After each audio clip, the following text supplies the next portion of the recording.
So hello fellow Earthlings, this is Earthling 6455463728, and Andrew Schulz was saying on his podcast Flagrant that the term white privilege is really bad marketing, and I'd say I have to agree, because if you're a white person in the US, for example, there isn't really a privilege to that, because you are in the majority.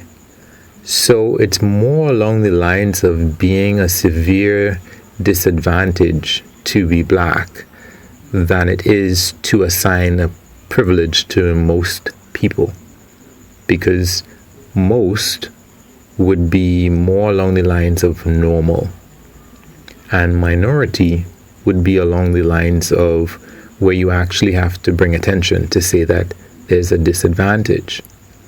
And as he was saying, for most white people, when they think of this idea of white privilege, especially poor white people, they would think, well, I don't actually have a privilege. There's no privilege that I can see.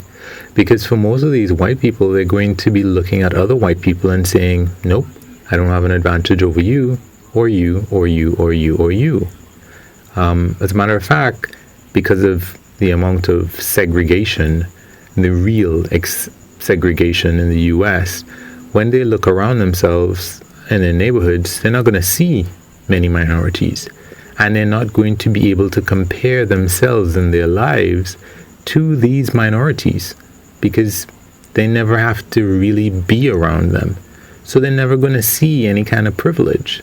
So to them, it's going to be off-putting to have to hear about this privilege when they see themselves on the same level as everyone else. If you are a minority, of course, you kind of have to, it's going to be in your face to see the quote-unquote privileges of the majority. Because if you work as, let's say, a repairman, or a construction worker, or you work as a cleaner, or any one of these menial jobs potentially, yes, you can be the CEO of your own company, absolutely. You can be like Chris Rock, you can be like Tiger Woods, you can be like Michael Jackson. But like they say, when you compare the average white family to the average black family or minority family, it's usually 10 times the amount of wealth that a white family would have compared to a black family. So on average, people are going to be doing menial work. And when you compare your neighborhood that you go back to the neighborhoods that you have to work in, or in the, an urban area where you have to go to work, you can clearly see the advantages and the wealth that people would have compared to you. But you don't need to know that. You already know that. So in terms of marketing, it's poor marketing, the idea of white privilege, because people who are white are not going to be able to see their privilege because they never have to go into a black neighborhood. Of course, the whole term white privilege was not designed by a marketing team. Maybe somebody should try to fix that, which kind of reminds me, I'm sure that the NAACP probably does a lot, but in this particular, and I hate to go down this road of kind of blaming people, because it feels like I'm doing the same dumb thing that people did when they blamed Hillary Clinton for not doing enough. I'm sure she worked very hard. She did everything that she thought that she could, or that would work. It's not like she didn't want to be president. She did everything that she knew that she could. So it's probably the same thing with the NAACP with respect to this. I'm sure they probably had different terms that they would prefer that the media have taken up, but it didn't work out like that. So unfortunately, we all know it as white privilege. And to most or many white people, especially white people who don't want to hear too much about the problems of minorities because they look at, something like The Cosby Show, or they look at whoever else on TV and everything's fine, right? There's no problems here. I see lots of black people on TV, lots of minorities on TV, so everything must be fine.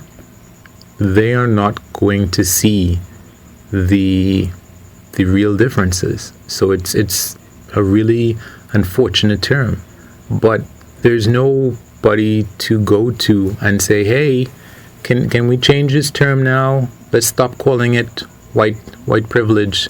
Doesn't make sense, because it's kind of like African American and black people.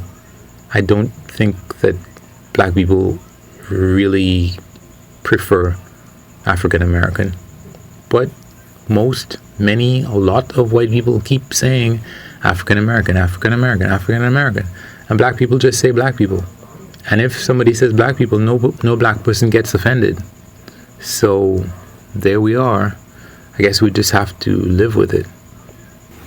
Or of course, somebody can always try to spend, however many millions of dollars just to change that, which probably would be a good idea, but I don't know how they would make back their money from it. So I guess it's not really a good idea. Unless there was some kind of charity that was established for just doing stuff like that, making, fixing stuff in the zeitgeist. And if people are fixing that, then they could go ahead and fix that black people African American thing. And there's probably a whole list of things that probably need to be fixed as well, if we can just agree to fix them, which we can't. So, oh well. All right, everybody, be nice to each other. Peace.